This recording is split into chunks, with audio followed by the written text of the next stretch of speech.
What to do, then?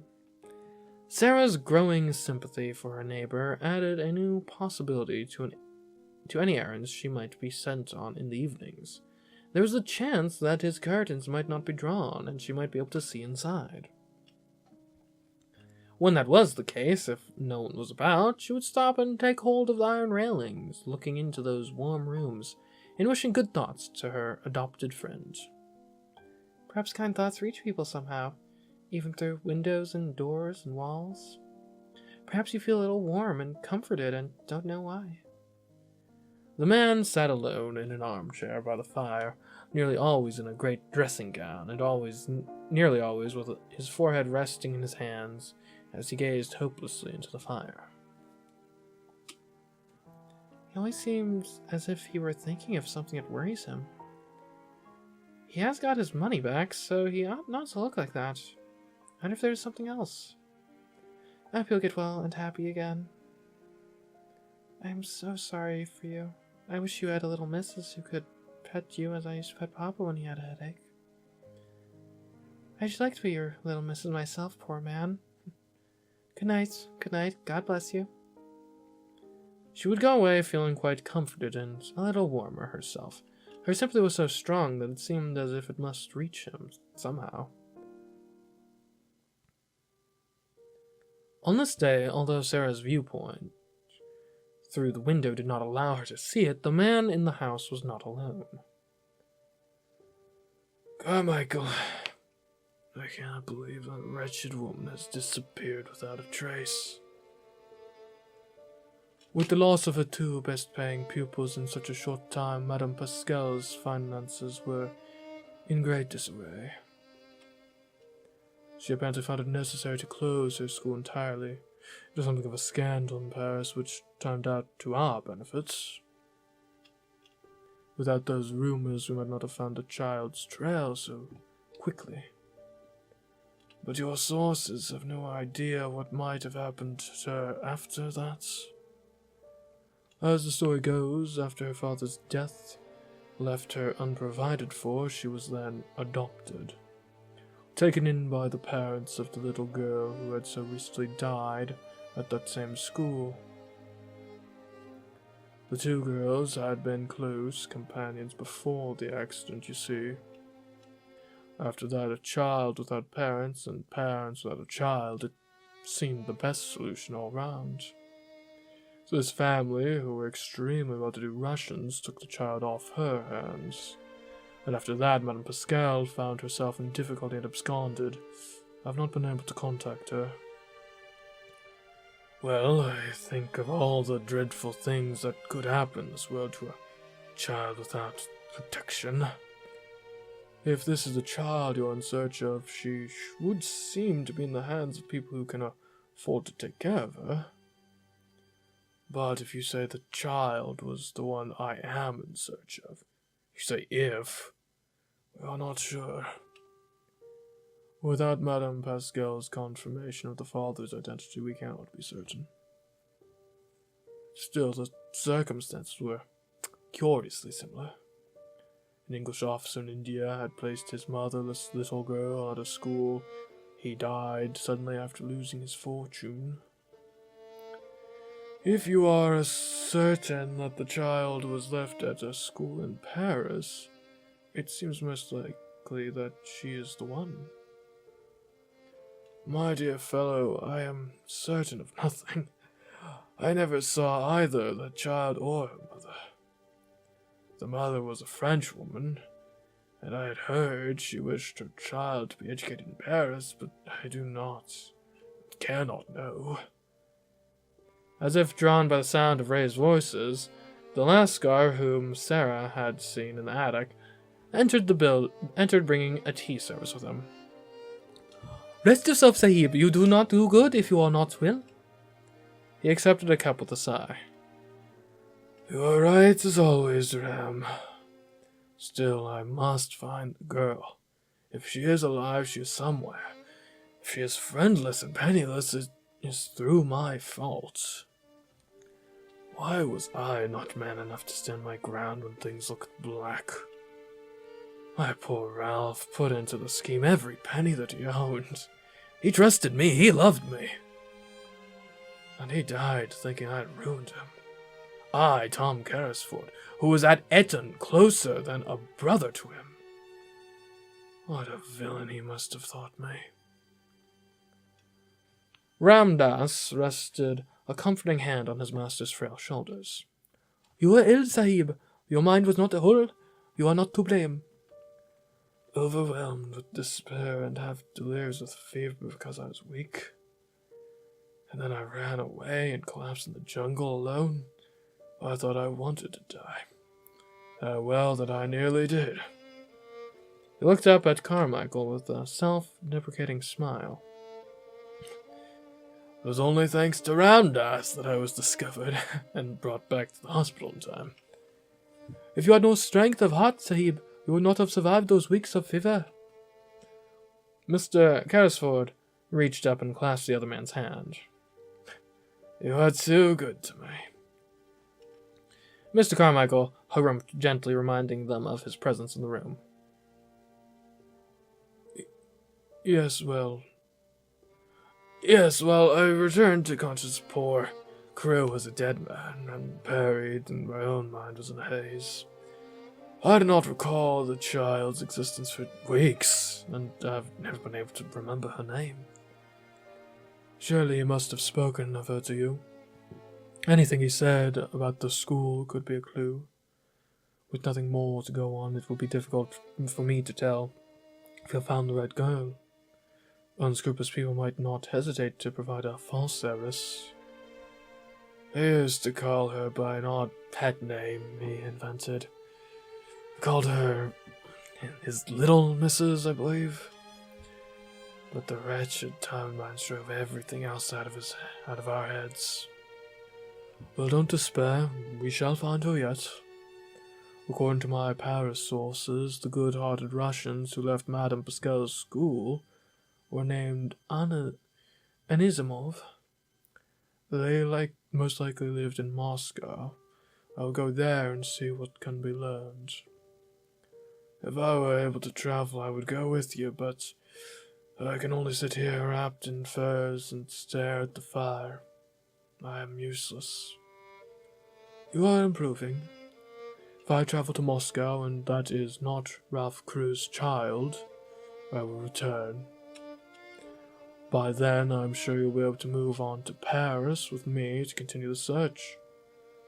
Have faith. Carrisford shook his head. When I look into the fire, I seem to see Crewe's gay young face gazing back at me, wanting for me to reassure him. And I cannot answer. If only we had never parted, or never reunited. Is that truly what you wish, Sahib? That you had stayed together? No, of course not. We would have come to the same end in time. If we had traveled to France together, as once we planned. And yet, better by far that I had never found him again than to know that it was I who brought him to ruin. I must not fail him now, whatever the cost. Okay, I see. So they're looking for me. The issue is I don't... Seems like they're looking in the wrong places. Moscow, Paris. I'm living right across the street, but I don't know that, and they don't know that, so how... Oh. In any case, our chill is... We need more chill. We tend fires twice. Then we need to run errands twice. And something to give me some pride, please.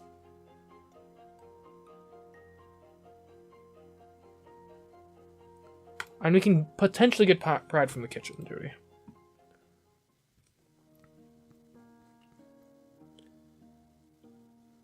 Okay, that was the worst possible outcome for tending the fireplace. Thanks. Let's just hope we don't need pride.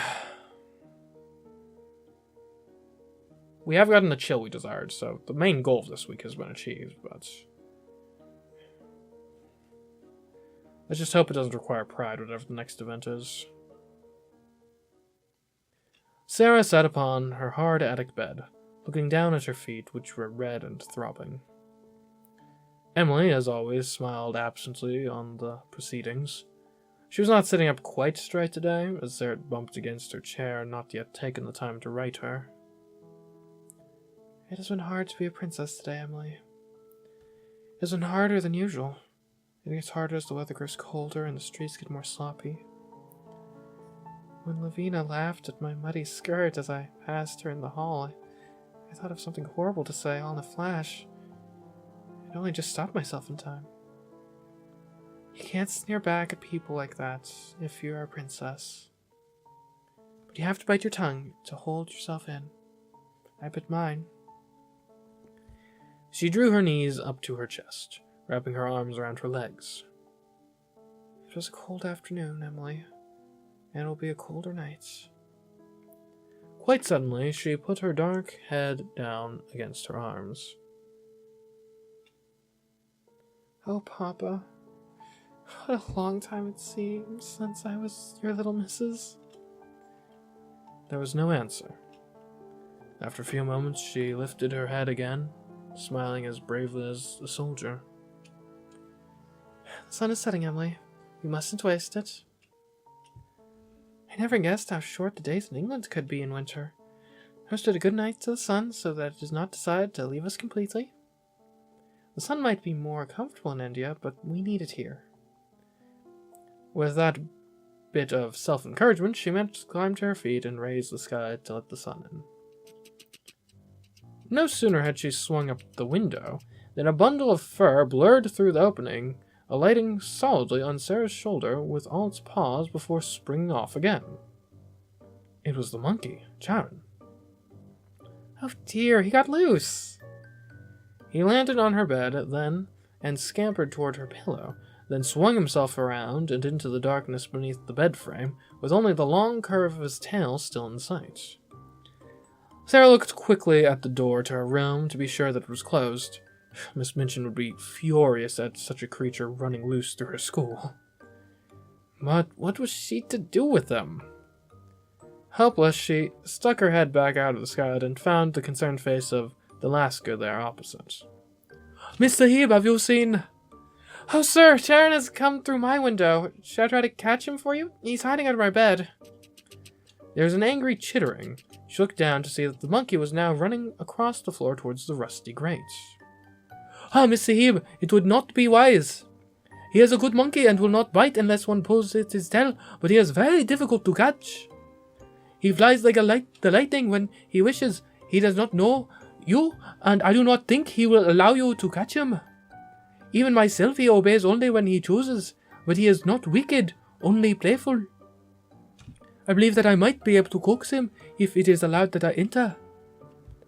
He is very polite. You must be concerned that I will think it a great liberty for a strange man to enter my rooms, as if they were truly mine. Like a grand hostess, she spread an encompassing arm. If you can cross the rooftop safely, then enter and be welcome on your quest. Charan is running from side to side of the room now. I don't think he's happy here. The rooftops of London were a treacherous terrain of those loose, damp tiles, slanting surfaces, and terrifying drops. Only the direst of threats could ever coax Sarah out of her window.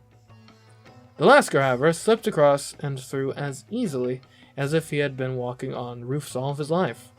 He landed on Sarah's little bed with scarcely a sound, and then to the floor where he bowed a salam to her.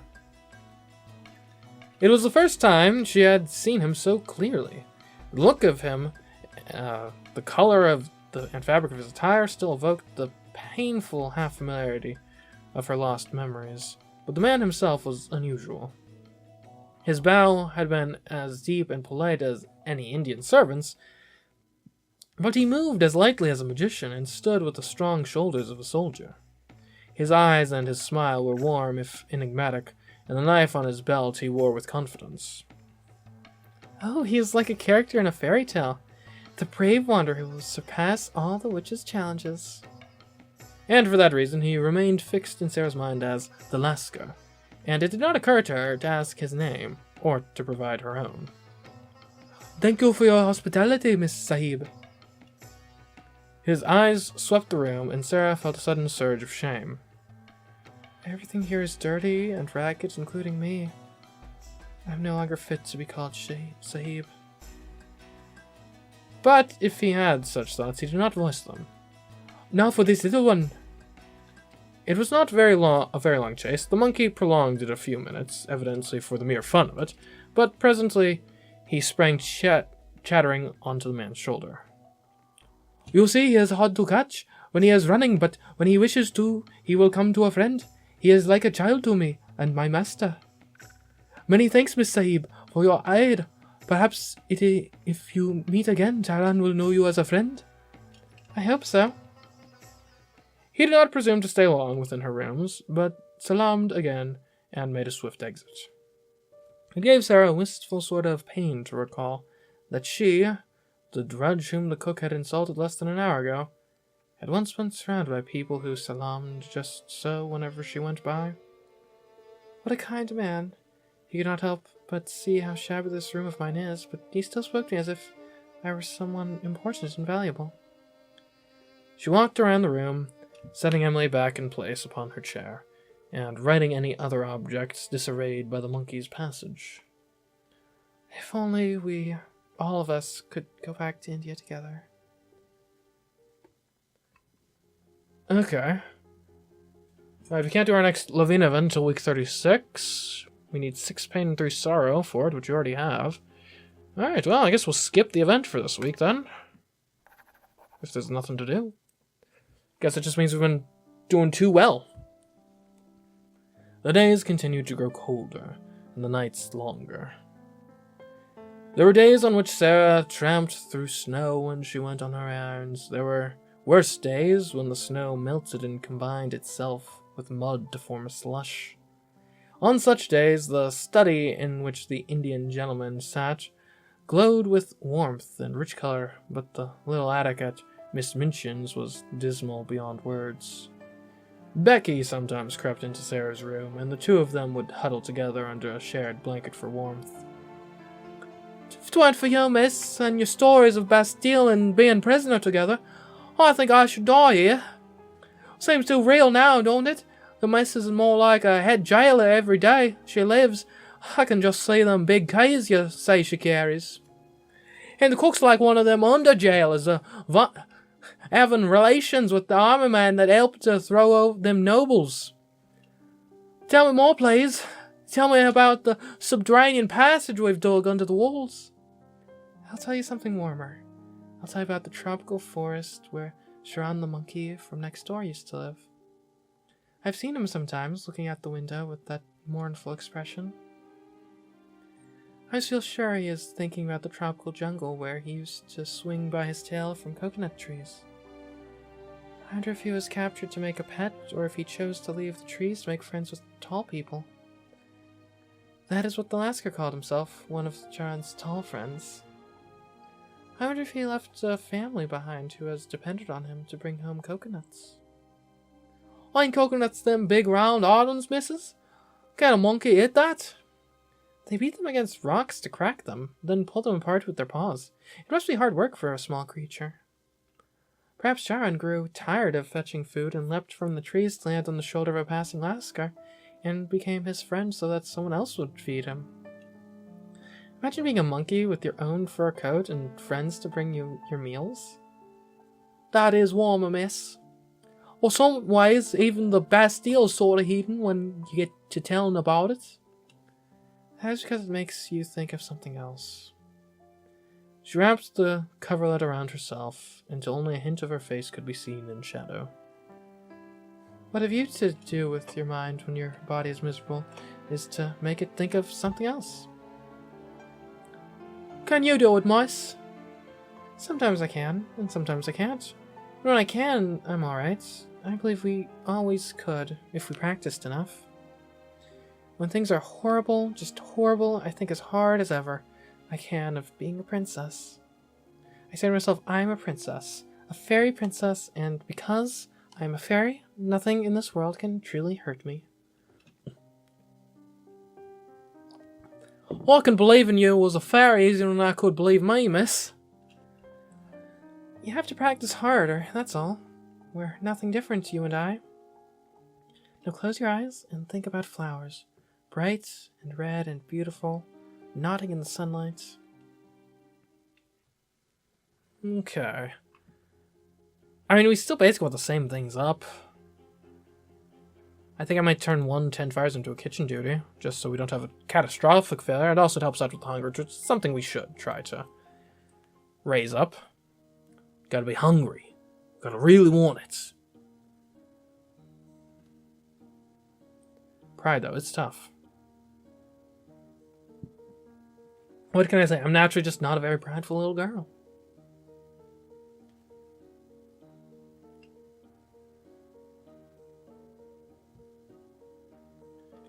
Alright, we got 4 hunger, 4 fatigue, 6 chill, and 2 sorrow. Not a single lick of pride. Ah! And it's not urgent that we get it or anything, but, like, I prefer it to not be that low. On nights when Becky was kept busy too long to join Sara in her room, the attic seemed even more desolate. When the fog hung heavy, there was no light at all to be had, and Sara was forced to beg a candle from Cook in order to see at all. Even that comfort could be snatched from her at a moment when This is called drafts. It's a really weird British spelling. When cold drafts raced and rattled through the empty spaces. Or who knows, maybe that's how it's spelled in American English. No one uses it, though. Like, I'm pretty sure... I mean, like for us here, I think draft is just... Like, you just spelled, like, draft. Like, how you would expect. Anyway. Sara lay in the starless black, unable to sleep, unable to move. There seemed no hope to be found. I think Becky was right, Emily. Even Emily could not be seen in the gloom. Sara closed her eyes. I shall die here. I can't bear this. I'm cold, I'm wet, I'm starving to death. I've walked 1,000 miles today, and they have done nothing but scold me from morning until night. Cook keeps pushing me for not being fast enough. I've had no supper again. I've tried to pretend that I have, but you aren't listening, are you, Emily? I told Becky we were just the same, but all that means is that neither one of us is a princess. Maybe there aren't any princesses. Not anywhere, and we only dreamed that there were. This is all there is. Work and pain and being hungry forever and always. Sara lay there with her eyes closed and her body trembling, and she could not remember that moment when at last she fell asleep. Okay, still gotta wait another week before we can talk to Lavina, that's fine.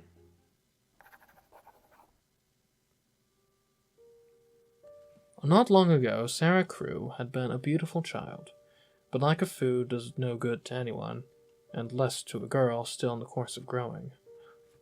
Oh, I'm being malnourished. Right.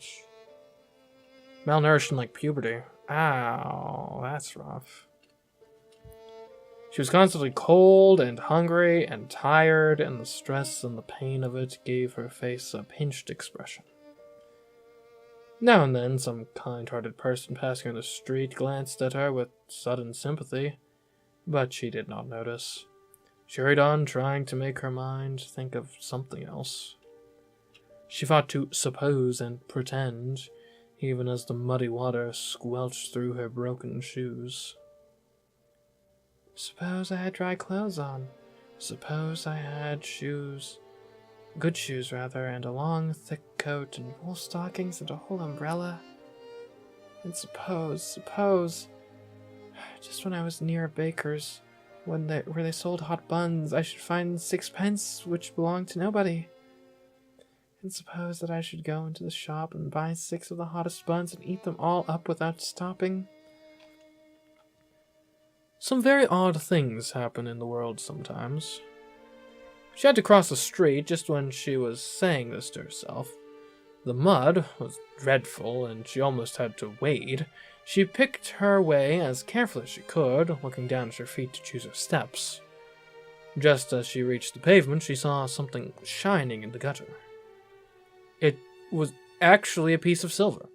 A tiny piece trodden upon by many feet. Not quite a sixpence, but the next thing to it. A four-penny piece. In 1 second, it was in her cold little hands. Oh, it's true. It is like magic. She looked up at the shop facing her. There, not a few steps away, was a baker's shop, and a cheerful woman with rosy cheeks was putting into the window a tray of delicious, newly baked buns. It almost made Sara feel faint for a few seconds. The shock and the sight of the buns, and the delightful odors of warm bread floating up through the baker's cellar window. She knew she need not hesitate to use the little piece of money. It had evidently been lying in the mud for some time, quite forgotten by its owner in the stream of people passing by. And yet it did not seem quite right. It was like magic. And magic in all her fairy stories always came with a test. It was then that Sara caught sight of the child. There were beggar children all over London.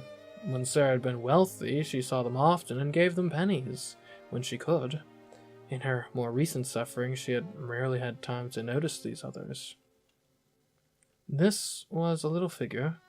It was not much more than a bundle of rags from which small, bare, red, muddy feet peeped out, because the rags with which their owner was trying to cover them were not long enough. Above the rags appeared a shock head of tangled hair and a dirty face with a big, hollow, hungry eyes. Sara knew they were hungry eyes the moment she saw them, and she felt a sudden sympathy. The eyes were watching her. They expected nothing more than to be passed by as always, and yet Sara felt compelled to approach the owner of those eyes and speak. Are you hungry? I just... Her voice was hoarse and raspy with a cold, but Sara could understand her perfectly. When was the last time you ate? No, never got nothing today. No, I've asked and asked, no dinner, nor yet no breakfast, nor yet no supper, no nothing. Just to look at her made Sara more hungry and faint. If I'm a princess, then... When they were poor and driven from their thrones, they always shared with the populace. If they met one poor and hungry themselves, they always shared. This is one of the populace. Clutching her silver coin, Sara went into the warmth of the baker's shop and ordered 4 currant buns, the sort that were 1 for a penny. The baker was a good-natured woman, and seeing such a cold and hungry child in front of her, slipped 6 buns into a paper bag, insisting that the extra 2 were only for make-weights. Sara made her thanks and hurried from the shop so as not to get in the way of more important customers. The hot buns, even in their bag, warmed her hands. The beggar girl was still huddled up on the corner of the steps. She looked frightful in her wet, dirty rags and stared straight in front of her with a glazed look of suffering. Sara took out one of the buns and, with a pang, set it on the child's lap. See? This is nice and hot. Eat it and you'll not feel so hungry. The child started and stared up at her, as if such sudden, amazing good luck almost frightened her. Then she snatched up the bun and began to cram it into her mouth with great wolfish bites. Sara took out 2 more buns and set them down, 3 and 3. That was an even share. The sound of the child's hoarse, ravenous voice nearly choking in delight as she gobbled her food was awful. She's hungrier than I am. I have a place to sleep at night, and Miss Minchin feeds me sometimes. But her hand trembled as she set down the 4th bun. That left Sara with 2. 1 bun for each hand to keep them warm. She is starving. I am not starving. She put down the 5th bun and turned away. The little London savage was too busy devouring to give any thanks. even if she had ever been taught politeness, which she had not. Sara found some comfort in her remaining bun, at all events. It was very hot and was better than nothing. As she walked along, she broke off small pieces and ate them slowly to make them last longer. Suppose it was a magic bun, and a few bites are as much as a whole dinner. I should be overeating if I took more than one. That is the way that magic works. It gives you just enough. I don't need anything more. Touching. Very kind. Certainly. You always respect the sort of person where it's like... Because it's one thing if you're like Bill Gates and you're like, well, I've got billions of dollars anyway. Might as well give a few tens of millions to this charity here or that charity there. But I mean, I think you do, like, true virtue, though, in terms of charity. No, not saying that it's bad for you to, like, be charitable if you're wealthy, right? In a certain sense, pragmatically, it can do a whole heck of a lot more good just because there's more resources involved. But in terms of the personal virtue it kind of exposes in someone, the person who's already down on their luck and finds it in them to still give regardless to those even further less fortunate than themselves, I think it's a more meaningful act, we'll say.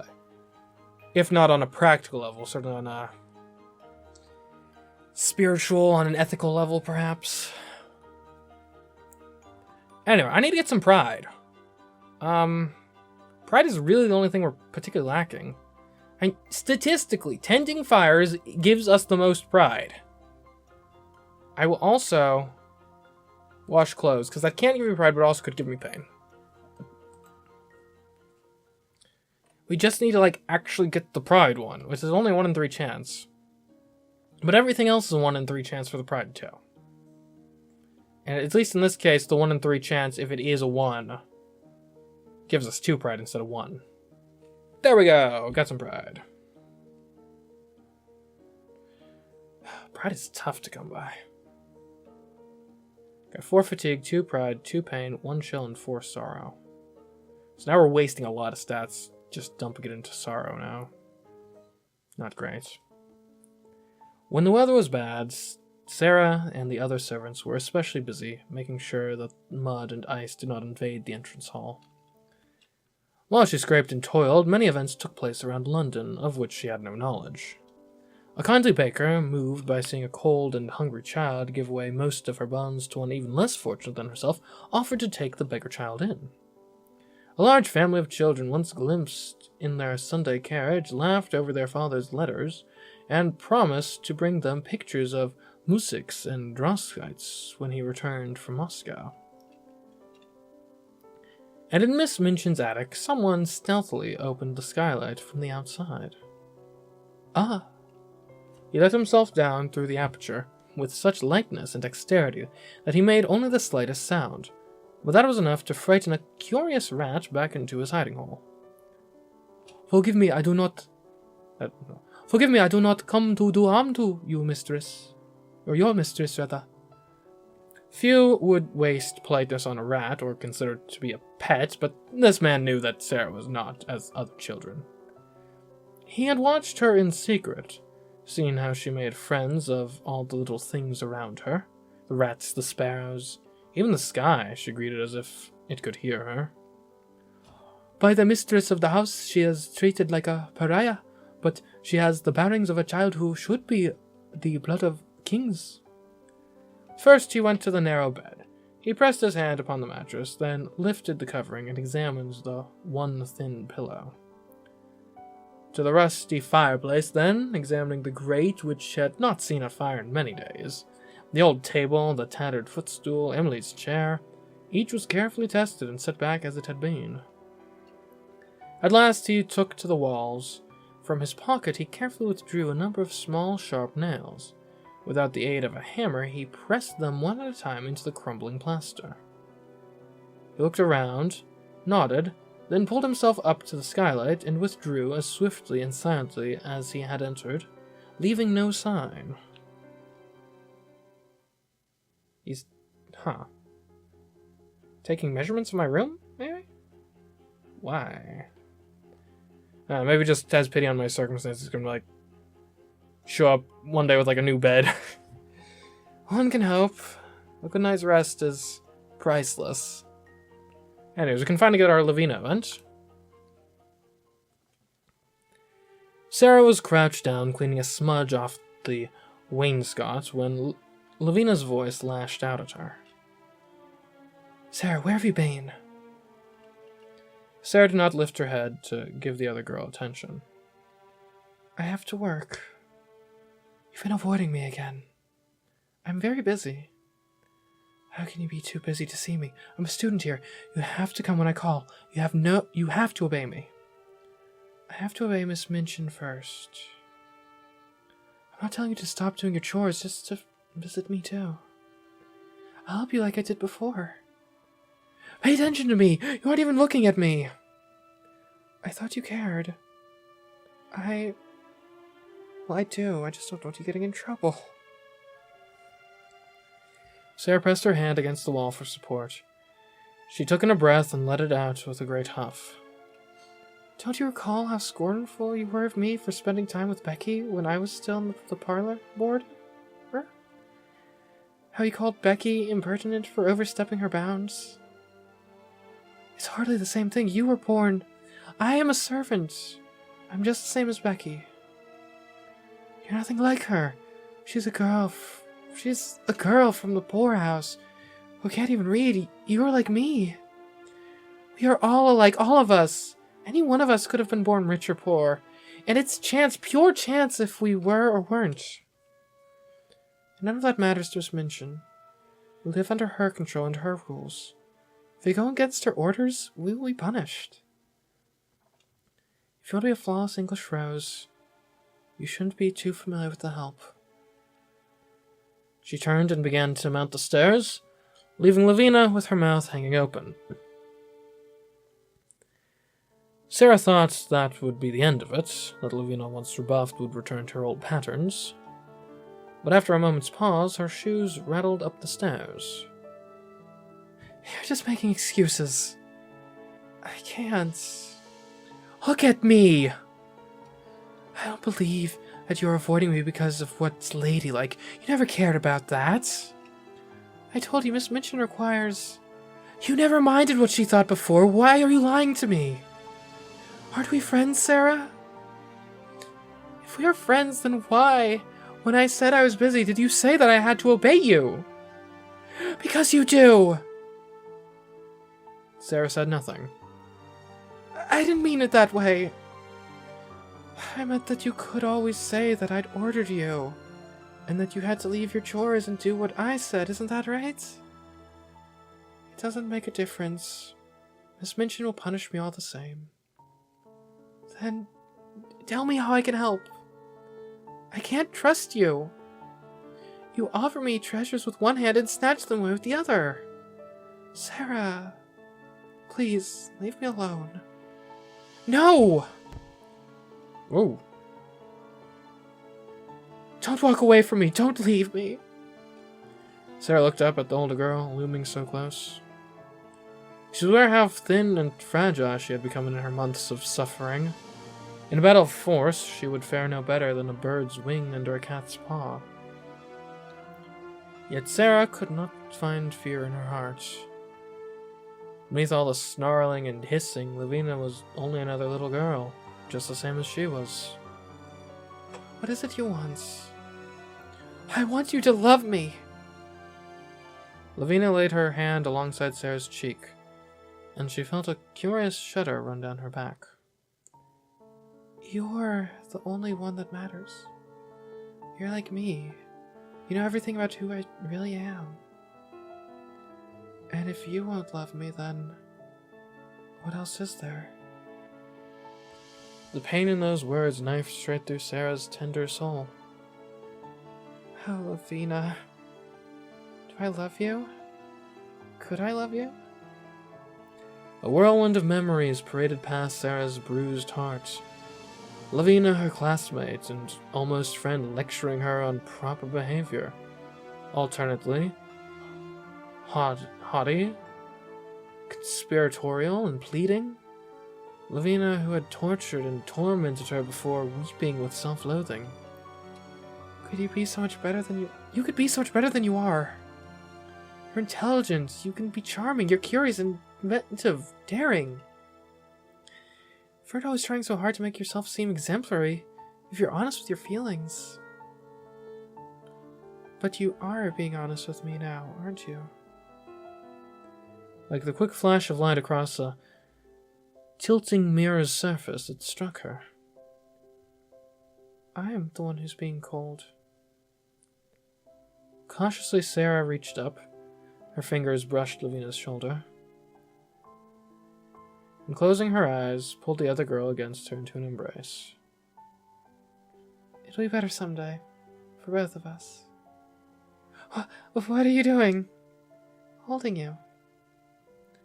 Sara could hear Lavina's pulse dancing inside her. The body that she held was stiff, arms still out at awkward angles. Has anyone ever cuddled you before? It's alright. Put your arms around me. Sara. Sara Crewe! Sara's eyes snapped open to find an unwelcome hazard making its appearance. Unhand that young lady at once! No sooner had she relaxed her hold on Lavina than Miss Minchin grabbed Sara by the arm and flung her body across against the wall. What? Miss Herbert, go to your room. I will speak to you presently. As for you... She aimed her scorn at Sara, who was now staggering to her feet. Come with me. Miss Minchin marched Sara up the stairs to her attic, pausing only to pick up a small item. All the fear that Sara had not felt in her encounter with Lavina came washing back over her now. Her legs shook as they mounted the stairs. What else could I have done? What else could I have done? Inside the dingy garret, Miss Minchin lifted her head and sneered down upon her unfortunate charge. Apparently you require a stronger lesson. Hold out your left hand and keep it still. Do not squirm or this will be worse. Obedient, Sara proffered her palm. The cane swung down in a blur, burning a line across Sara's hand. The pain followed in a terrible flash, as if her hand had been cut to the bone. She cried out, her knees folding under her, but Miss Minchin caught her by the waist. Once more, I think. And so Sara was forced to hold out her other hand for a second blow. It was no easier to take the second stroke. It was worse, knowing what to expect, her whole body convulsed with the shock of it. She could see her hands in front of her, see that her skin was not broken, not bleeding, but the knowledge did not make the pain any less. That should give you something to remember. I will not have you working your sly ways among the upstanding young ladies of this establishment. You are worth less than dust to them. Do you understand? You should not even be in their sight. Perform your duties and keep to your own kind. Sara held her fiery, throbbing hands in front of her. She did not trust herself to meet Miss Minchin's eyes. What was there for her to say?